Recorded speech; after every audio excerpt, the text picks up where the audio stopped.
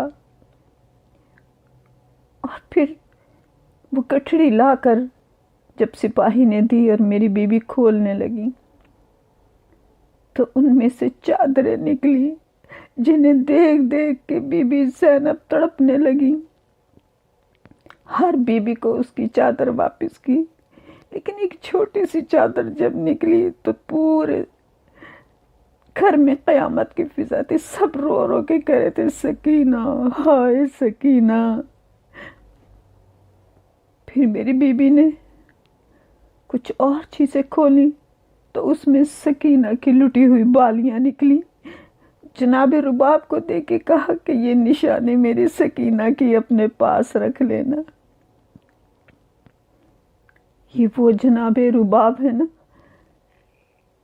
کہ جب 10 محرم کو سب بیبیاں بیٹھی تھیں تو جناب زینب نے دیکھا کہ ایک بی بی ہے جو جلے ہوئے خیام کی ریت میں کوئی چیز ڈھونڈ رہی ہے۔ بی بی نزدیک گئی اور جا کے کہا رباب تم اس جلتی ہوئی راکھ میں کیا دیکھ رہی ہو؟ تو بی بی رباب نے کہا آقا زادی میں اپنے علی اصغر کے جھولے کی لکڑیاں تلاش کر رہی ہوں، شاید کوئی لکڑی مل جائے۔ میری بی بی نے اپنی چادر کے دامن میں وہ جلی ہوئی لکڑیاں اور جناب سکینہ کی وہ بالیاں سنبھال کے اپنے سینے سے لگا کے رکھ لی۔ ایک ایک سر آنے لگا، جناب علی اصغر کا سر آیا، میری بی بی رباب اٹھی، جناب علی اصغر کا سر لیا، پیار سے چوما، ابھی تک وہی ننھے ننھے لب کھلے ہوئے تھے۔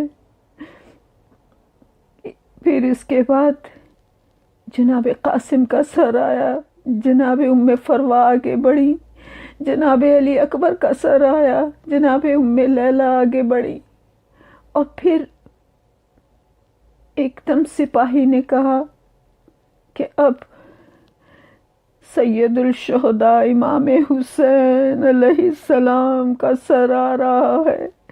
ایک قیامت تھی، ساری بیبیاں کھڑی ہو گئی، ماتم بپا ہو گیا، ہائے پیاسا حسین، ہائے مظلوم حسین، ہائے مجبور حسین۔ سب بیبیاں رو رہی تھی، ماتم ہو رہا تھا کہ پھر ایک دم شور اٹھا اور کہا کہ اب علمدار کا سر آیا ہے۔ جب یہ آواز سننی تھی تو سب سے پہلے جناب زینب آگے بڑھی اور آگے بڑھ کے کہا میرے شیر عباس۔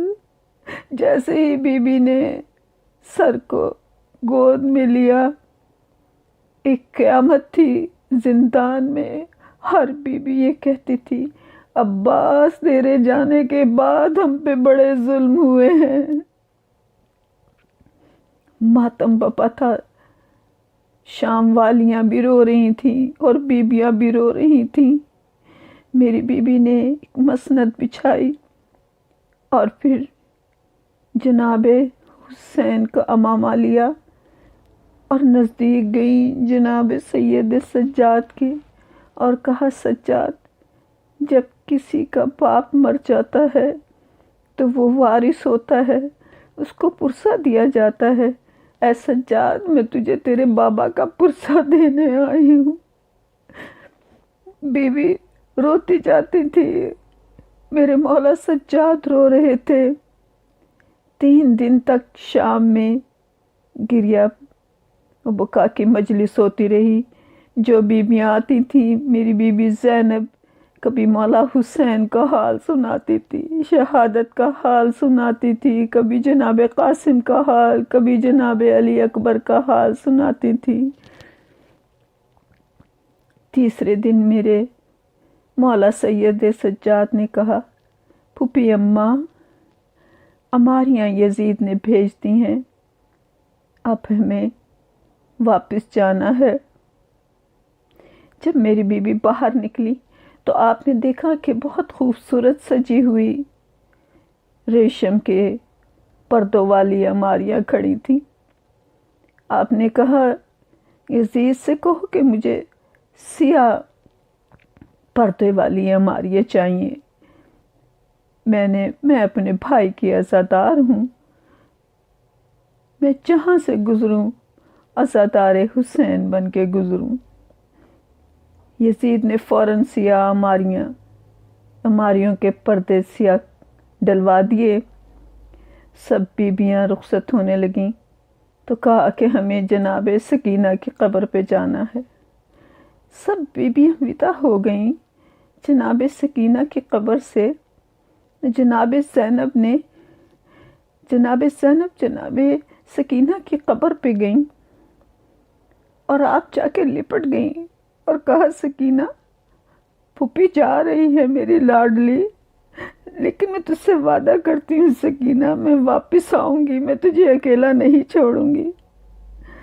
سکینہ، پھوپھی بہت مجبور ہے۔ جب آپ تڑپ تڑپ کے رو رہی تھی تو قبر سکینہ سے ایک آواز آئی، پھوپھی اماں، بس اتنا بتا دیں، میرے بھائی کی زنجیریں اتر گئیں۔ ہائے بہنوں کا پیار بھائی سے۔ جب میری بیوی زینب نے یہ لفظ سنے تو آپ بے ہوش ہو گئیں۔ جناب فضہ نے جناب سید سجاد سے کہا کہ پھوپھی بے ہوش ہو گئی ہے۔ جناب سید سجاد نزدیک آئے، پھوپھی کو ہوش میں لائے اور کہا، پھوپھی اماں، آپ تو میرے بھیا علی اکبر کی شہادت کے وقت اتنا صدمہ تھا، لیکن آپ کو حوصلہ دینا تھا اپنے بیبیوں کو، تو آپ بے ہوش نہیں ہوئی تھی، میری پھوپھی آج کیسے بے ہوش ہو گئی؟ کہا، سجاد، جب میں سکینہ کی قبر سے رخصت ہو رہی تھی تو سکینہ کی قبر سے آواز آئی، پھوپھی، میرے بھائی کی زنجیریں اتر گئیں۔ سجاد، سکینہ کو کتنا تجھ سے پیار ہے۔ میرے مولا نے بی بی کو الماری پہ بٹھایا۔ جب پھر چلنے لگے تو کہا کہ جناب فضہ نے کہ رباب نظر نہیں آ رہی، رباب نظر نہیں آ رہی ہیں، الماری خالی ہے۔ جناب سید سجاد گئے تو جا کے دیکھا کہ جناب رباب سکینہ کی قبر سے ایسے لپٹی ہوئی ہیں جیسے ماں اپنے بچے سے لپٹی ہوتی ہے، رو رو کے کہتی ہے، سکینہ، اندھیری قبر ہے، میری لال تو کیسے رہے گی، میں تجھے کیسے چھوڑ کے جاؤں۔ جناب سید سجاد نزدیک آ کے کہتے ہیں، میری اماں، اب آپ چلیں یہاں سے، وقت رخصت ہے۔ بی بی نے بار بار قبر کے بوسے لیے، روتی جاتی تھی۔ جب باہر نکلی تو شام والی عورتیں کھڑی تھیں، ان سے کہا، دیکھو میری بچی ہے، اکیلی ہوگی، اس کی قبر پہ ہر روز شام کو شمع جلانے ضرور آ جانا۔ قافلہ چلا۔ جب کربلا کے نزدیک پہنچے نا، 20 سفر تھی اور وہاں پہ جابر آ چکے تھے جو اب نابینا ہو چکے تھے۔ انہوں نے فرات کے پانی سے غسل کیا اور پھر اپنے غلام عطیہ سے کہا، عطیہ، مجھے حسین کی قبر پر لے چل۔ عطیہ نے کہا، میں آپ کو کیسے بتاؤں کہ حسین کی قبر ہے؟ قبریں تو ہیں لیکن مجھے نہیں پتا کہ حسین کی قبر کون سی ہے۔ جناب جابر کھڑے ہوئے اور رو رو کے آواز دینے لگے، اے حسین، میں تیرے نانا کا صحابی ہوں، مجھے بتا حسین، میں کہاں جاؤں، کیسے تجھے آواز دوں؟ تو مجھے دیکھ کے دوڑ کے آتا تھا اور میرے گلے لگ جاتا تھا، آج اٹھ حسین اور مجھے گلے لگ جا۔ حسین مولا کی قبر سے آواز آئی، جابر تم میرے پہلے زائر ہو، یہ میری قبر ہے۔ میرے مولا حسین کی آواز کو سن کے جابر نزدیک پہنچے اور پھر آپ نے زیارت پڑھی۔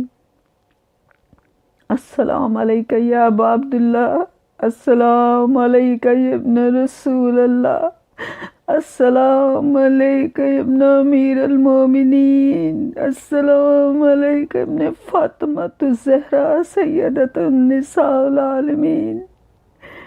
عطیہ نے کہا کہ میرے آقا، میں کچھ لوگ ایسا لگ رہا ہے جیسے کوئی قافلہ آ رہا ہے، کہیں ایسا تو نہیں کہ پھر آپ کو کوئی گرفتار کرنے نہ آ رہا ہو۔ لیکن جب قافلہ نزدیک آیا، عطیہ نے کہا کہ نہیں، یہ کالی عماریاں ہیں، کالے علم ہیں۔ جابر کہتے ہیں دیکھ کہیں اس میں میرے مولا جناب سید سجاد تو نہیں ہے؟ اس نے کہا میں کیسے پہچانوں گا کہ سید سجاد ہیں؟ تو کہا کہ دیکھ سید سجاد 24 سال کے جوان ہیں، سیاہ داڑھی ہوگی، کمر سیدھی ہوگی، بہت ماشاءاللہ صحت مند ہے، بہت خوبصورت ہے میرا مولا۔ عطیہ نزدیک جا کے کہتا ہے اور دیکھ کے واپس آتا ہے اور کہتا ہے یہ کوئی ضعیف ہے، آنکھوں سے خون جاری ہے، جھکی ہوئی کمر ہے اور داڑھی بھی سفید ہے۔ لیکن جب آواز سنی نا، یا محمد علیہ حسینہ، تو میرے مولا کی یہ حالت جب بتائی تو کہا ضرور یہ میرے سید سجاد ہیں، یہ بیبیاں ہیں۔ جناب سید سجاد نزدیک آئے اور آ کے کہا کہ اے میرے بابا کے پہلے زائر جابر، میں سید سجاد ہوں، میں حسین کا لال ہوں۔ لیکن جب کسی کو کوئی تسلی دینے والا مل جائے تو انسان بے قرار ہو جاتا ہے۔ جناب جابر کو دیکھ کے گلے میں باہیں ڈال دیں اور کہا جابر مجھے میرے بابا کا پرسہ دو، مجھے کسی نے آج تک پرسہ نہیں دیا۔ سب بیبیاں عماریوں سے نیچے اتر آئیں اور کہا جابر آپ اپنے غلام کو لے کے یہاں سے ذرا دور چلے جائیں، میری پھپھیاں بیتاب ہیں، میری بہنیں بیتاب ہیں، ماتم کرنا چاہتی ہیں۔ ایک ایک بیوی کو نشان بتاتے چلے گئے میرے مولا۔ سب بیویاں ماتم کر رہی تھی، واہ حسینہ۔ کوئی جناب علی اکبر کی قبر پہ ماتم کر رہی تھی، کوئی جناب قاسم کی، سب بیویاں ماتم کر رہی تھیں۔ تو جناب زینب کہتی ہیں سجاد بیٹا، میں جب یہاں سے جا رہی تھی نا تو مجھے حسین کے جنازے سے ہی اٹھا لیا گیا تھا، مجھے ماتم نہیں کرنے دیا گیا تھا۔ لیکن تو جانتا ہے میں نے عباس کو ماں بن کے پالا ہے، مجھے عباس کی قبر پہ لے چل، میں عباس سے کچھ باتیں کرنا چاہتی ہوں۔ تو بنی ہاشم میں سب سے بلند قد کے جناب ہاشم تھے، پھر جناب حمزہ تھے، پھر جناب عباس تھے، اور جب جناب عباس کو مدینے والے دیکھتے تھے تو کہتے تھے جناب حمزہ جتنا بلند قد ہے، اور جب جناب حمزہ کو دیکھتے تھے تو کہتے تھے جناب ہاشم جیسا بلند قد ہے۔ میرے مولا سید سجاد لے کر چلے جناب عباس کی قبر پر، ساتھ میں جناب کلثوم ہیں، بیبیاں ہیں، ابھی کچھ دور فاصلے پہ ہیں۔ تو جناب زینب مڑ کے بیبیوں کو دیکھتی ہیں اور کہتی ہیں دیکھو یہ میرا غیور بھائی ہے، اس کے سامنے یہ مت کہنا کہ تم ننگے سر یزید کی دربار گئی تھی، میرے بھائی سے برداشت نہیں ہوگا۔ میری بیوی جب نزدیک پہنچی قبر کے، جناب سید سجاد نے دکھائی قبر، تو ایک چھوٹی سی قبر تھی جیسے ایک چھوٹے بچے کی ہوتی ہے۔ میری بیوی زینب سے کہا یہ میرے چچا عباس کی قبر ہے۔ جناب زینب قبر کو دیکھ کے کہتی ہیں سید سجاد یہ عباس کی قبر ہے، سید سجاد یہ کسی چھوٹے بچے کی قبر ہے۔ میرے مولا سید سجاد کہتے ہیں پھوپھی اماں آپ جانتی ہیں کہ سید سجاد رو کے کہتے ہیں پھوپھی اماں میرے چچا کو کس قدر مارا گیا ہے کربلا میں۔ میرے مولا کو گھوڑے پہ ہی جدھر سے گھوڑا گزرتا تھا میرے چچا کے ہاتھ نہیں تھے، جس کا بس چلتا تھا میرے چچا کے جسم پہ وار کرتا جاتا تھا۔ پورے کربلا میں میرے چچا کے اعضاء بکھر گئے تھے۔ جتنا مجھے میرا چچا کے جسم کے ٹکڑے ملے وہ میں نے ایک جگہ اکٹھے کر دیے، جتنا آپ کا بھائی مجھے ملا میں نے اکٹھا کر دیا، میرا قصور نہیں ہے۔ بیبیاں تڑپ رہی تھیں، ماتم کر رہی تھیں کہ جناب رباب چلتی ہوئی جناب سید سجاد کے نزدیک آئی اور کہا سید سجاد سب نے ماتم کر لیا، مجھے اتنا بتا دے کہ میرا علی اصغر کہاں ہے، میرا علی اصغر کہاں ہے سید سجاد، مجھے میرے اصغر سے ملا دے۔ جناب سید سجاد کی آنکھوں سے خون کی روانی اور بڑھ گئی اور رو کے کہنے لگے اماں تیرا 6 ماہ کا علی اصغر تھا۔ بابا حسین نے بڑی کوشش کی کہ علی اصغر کو بچا لیں، لیکن گھوڑوں کی ٹاپوں سے تیرا علی اصغر اتنا پامال ہو چکا تھا کہ میں جب دفنانے کے لیے آیا ہوں تو گھوڑوں کی ٹاپوں سے علی اصغر کا سینہ اور پسلیاں بالکل ریزہ ریزہ ہو چکی تھی۔ میں نے بابا حسین کے سینے پہ تیرے علی اصغر کو سلا دیا ہے۔ 3 دن تک یہاں پر ماتم تھا، ایک گریا و بکا تھا۔ میرے مولا نے کہا پھوپھی اماں اب ہمیں مدینہ چلنا چاہیے۔ سب بیبیاں ہماریوں پہ سوار ہو گئیں۔ جب جناب زینب سوار ہونے لگیں تو مدینے کی طرف رخ کر کے کہا، جب میں مدینے سے چلی جناب زینب نے فرات کی طرف رخ کر کے کہا، جب میں مدینے سے چلی تھی عباس تو نے کتنی شان سے مجھے سوار کرایا تھا، آج علی اکبر آؤ گے نہیں، آج آنا محمد آؤ گے نہیں، آج عباس آؤ گے نہیں، مجھے ہمارے میں سوار نہیں کراؤ گے۔ بھیا حسین اٹھ کے دیکھ تیری بہن کس حالت میں جا رہی ہے۔ اے بھیا حسین میں تجھ سے شرمندہ ہوں کہ میں تیری سکینہ کو شام چھوڑ آئی۔ سب بیبیاں ہماری میں سوار ہو گئیں، لیکن جناب رباب سوار نہ ہوتی تھیں اور رو رو کے یہ کہتی تھیں میں نے مدینے جا کے کیا کرنا ہے۔ جب جناب سید سجاد نزدیک آئے تو آپ نے کہا سید سجاد میرا وارث مارا گیا، میرا علی اصغر یہاں ہے، میری شام میں سکینہ ہے، میں مدینے جا کر کیا کروں گی۔ میرے مولا سجاد نے کہا اماں میں آپ کو یہاں اکیلا نہیں چھوڑ سکتا، آپ میرے ساتھ مدینہ چلیں۔ بی بی کو سوار کیا، بیبیاں مڑ مڑ کے دیکھتی جا رہی تھی، کسی کو علی اکبر یاد آ رہا تھا، کسی کو قاسم یاد آ رہا تھا۔ میری بی بی زینب بار بار رو کے کہتی تھی عباس و علی اکبر و حسین میں کیسے جاؤں، مجھے مدینہ خالی نظر آئے گا، میں کیسے زندہ رہوں گی۔ الا لعنت اللہ علی القوم الظالمین۔ بار الہ یہ ذکر کے صدقے سے ہمارے گناہ کبیرہ و صغیرہ کو معاف کر دینا۔ یا محمد و آل محمد، یا جناب امام زمانہ، یا جناب بی بی فاطمہ الزہرا سیدۃ النساء العالمین، یا جناب زینب، یا جناب کلثوم، ام لیلہ، ام فروہ، جناب رقیہ، جناب رباب، جناب ام البنین، ہمارا اس پرسے کو قبول کر لینا۔ اے میری بی بی جو بیمار ہیں، بیمار کربلا کے صدقے ہر اس بیمار کو جسے ڈاکٹر نے بھی جواب دے دیا ہو جان کی سلامتی سے صحت عطا کر۔ اے میری بی بی جو بے اولاد ہیں، جناب رباب کے خالی گود کے صدقے انہیں اولاد عطا کر۔ اے میری بیوی جن کے گھر میں رزق کی تنگی ہے ان کو رزق عطا کر۔